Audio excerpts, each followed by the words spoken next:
खरं म्हणजे आपल्या सगळ्यांकरता अतिशय समाधानाची बाब आहे की 26/11चा षडयंत्रकारी तहव्वूर राणा याला भारतामध्ये आणण्याकरता भारत सरकारने जो प्रयत्न केला होता तो यशस्वी झाला आणि त्याला आता भारतीय न्याय व्यवस्थेसमोर आपल्या गुन्ह्याकरता सामोरं जावं लागेल।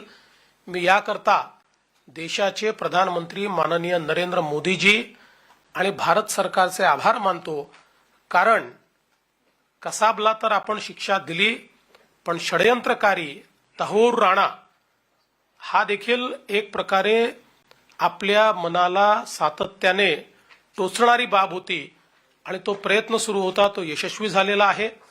या संदर्भातलं इन्व्हेस्टिगेशन एनआयए लीड करत आहे, त्यामुळे इन्व्हेस्टिगेशन कसं करायचं एनआयएच ठरवेल। त्याच्यामध्ये त्यांना आवश्यकता असेल, काही असिस्टन्स हवा असेल तर मुंबई पोलीस तशा प्रकारचा असिस्टन्स देईल। मुंबई पोलिसांना जर काही माहिती ॲडिशनल हवी असेल तर एनआयएशी कोऑर्डिनेट करून या जी काही त्या ठिकाणी तपासणी चालली आहे त्याच्यामधनं ती माहिती मिळवण्याचा प्रयत्न मुंबई पोलीस करतील।